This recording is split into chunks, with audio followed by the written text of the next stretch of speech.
आजकाल काय कवडीची नाही बाबा तुला. अगं काय चुकीचं बोलतेय ती, खरं तर बोलतेय. आता आलंच की मतदान. हो ते पण आहे. आता उभे राहतील उमेदवार आणि चालू होतील यांचे प्रचार. पण आपण तरी काय करू शकतो आता?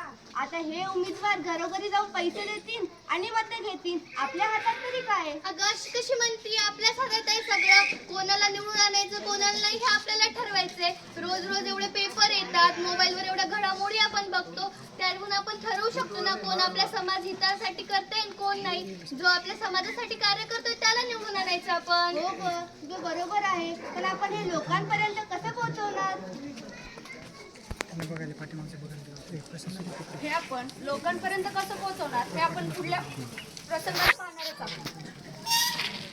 तर आम्ही सगळ्यांनी तुमच्या समोर एक प्रश्न मांडला आहे की हे आम्ही मतदानाचे महत्त्व तुमच्या समोर कसं मांडणार आहोत. हे आम्ही एक छोटासा प्रयत्न आमच्या पत्रकारांद्वारे करत आहोत.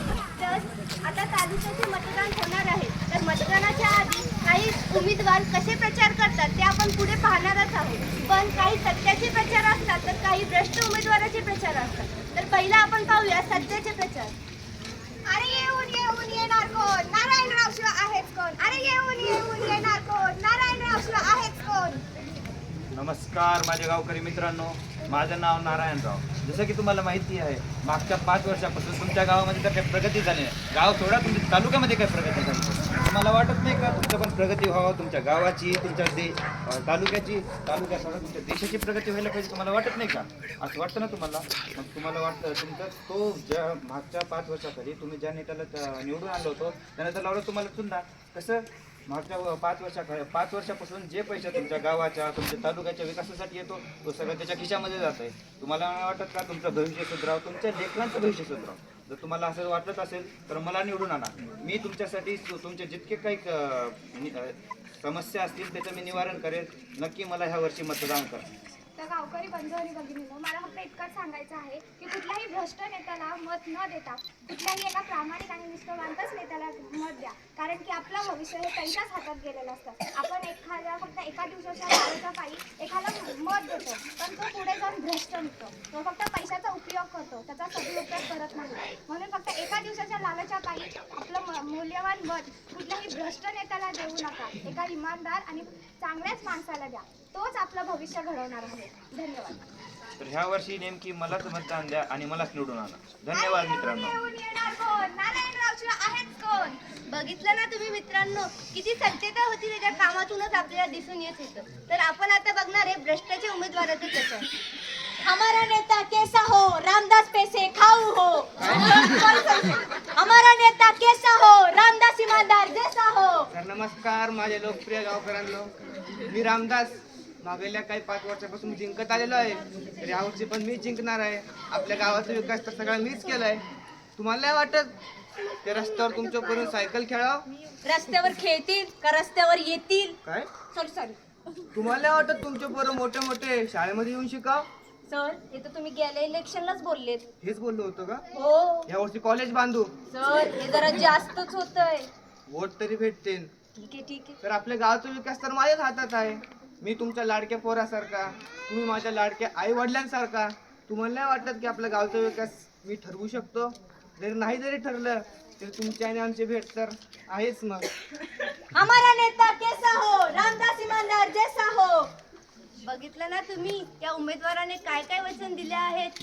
तर आता हेच भ्रष्ट उमेदवार पैसे देऊन कसे वोट घेतात हे जरा तुम्ही बघा. काय मग भाऊ, या वर्षी कोणाला मत देणार? यावर्षी मी नारायणरावला मत देणार आहे. तू कुणाला देणार आहे? मी? हो. अरे आले बघ. कोण काय आहे? शेतकरी दादा, ओळखला का? अरे तुला कसं नाही ओळखणार? तूच तो भ्रष्ट नेता, आमचे पैसे घेऊन स्वतःच्या खिशात भ्रष्ट टाकतो. नेता? हो. आपल्या गावचे पैसे सगळे तर मीच केले. कुठं केले प्रगती हे तू? जाऊ द्या, वोट कुणाला करणार? यावेळेस तर मी नारायणरावला वोट देणार आहे. नारायणराव? हो. तू काय मला विकत घेतोय का? नारायणराव शिवाय मला काय माहित नाही बघा. नारायणराव? कोण नारायणराव? नारायणराव म्हणजे नारायणराव.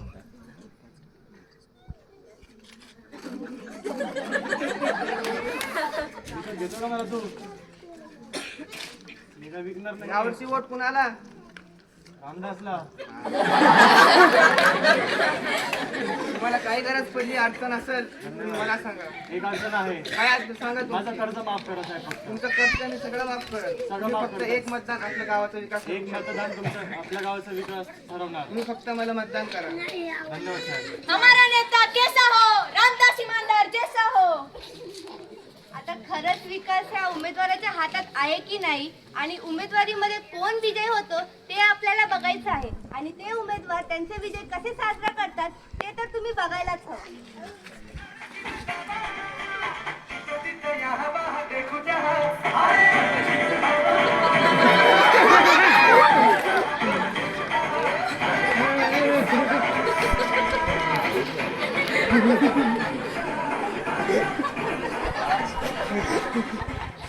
काय रे हारला का? यावर्षी आपल्या गावचा विकास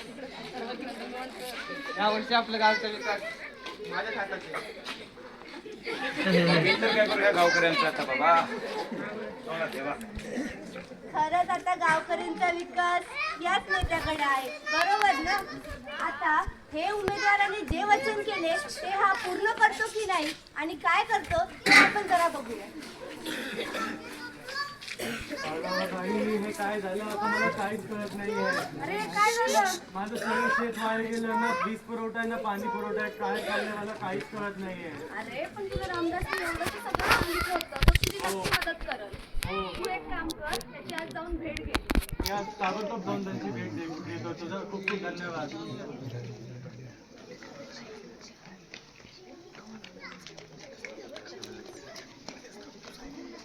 मॅडम नमस्ते, माझं नाव लक्ष्मणराव आहे. मला साहेबांची भेट पाहिजे. साहेब तर नाही आता. मॅम काहीतरी होऊ शकतं का? आता साहेब कामात आहे. मॅडम प्लीज मॅडम, त्यांचा आवाज आला असता मला. नाही ते नाहीये. मॅडम मला त्यांचा आवाज आला असता.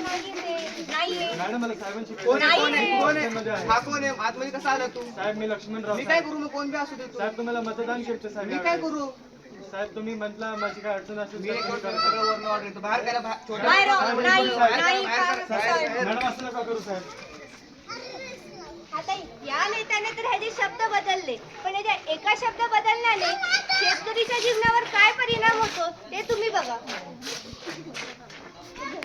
मला आता काय करायचे काहीच कळत नाहीये. आता माझ्याकडे एकच उपाय ठरलेला आहे ज्याच्याने मी आपलं जीवन संपवू शकतो. त्या भ्रष्ट नेत्याला मी माझं मतदान देऊन चंद पैसे घेऊन आपलं जीवन व्यर्थ केलंय आणि मी व्यवस्थित माझं जीवन संपवणार.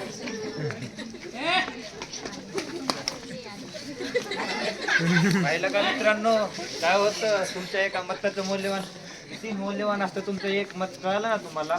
हे शेतकरी एक चंद पैशासाठी एक आपलं किती मौल्यवान मत एका भ्रष्ट नेत्याला दिला. का बरं दिला? त्याला पैसे पाहिजे होते. थोड्या पैशासाठी किती मोठं कर्ज खाली डुबून गेला. तर तुम्हाला वाटत नाही का फक्त ही एका शेतकऱ्याचं नाही तर आपल्या देशामध्ये कितीतरी शेतकरी असतील जे असंच आपला जीव दरवर्षी देत असतात. तर हे सगळं आपल्याला बदलायला पाहिजे. तुमचं एक मत किती मौल्यवान आहे तुम्हाला माहिती कळालं असेल आमच्या या पట్టणाच्याद्वारे. तर आता माझे काही सहकारी तुम्हाला सांगतील की निवडणुकीच्या वेळेस तुम्हाला काय करायला पाहिजे काय न करायला पाहिजे.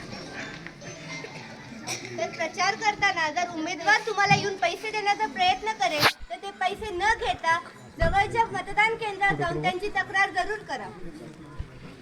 प्रत्येकाचं मत हे महत्वाचं असते तर प्रत्येकाने आवर्जून मत केलंच पाहिजे. उमेदवाराचे कार्य बघूनच आपलं मत दिलं पाहिजे. आता जसं ह्या शेतकऱ्यांनी फक्त एका दिवसाच्या पैशासाठी त्याचं मौल्यवान मत एका भ्रष्ट माणसाला दिलं तसं तुम्ही कधीच करू नका. कारण की ते एक दिवसाचा पैसा ना आपल्याला जन्मभर पुरणार आहे ना आपल्याला 10 वर्ष पुरणार आहे. म्हणून आपलं मत हे खूप मौल्यवान आहे. म्हणून ते एका प्रामाणिक माणसालाच द्या. आए है भाई आए है प्रचार लेकर आए हैं. आए है भाई आए है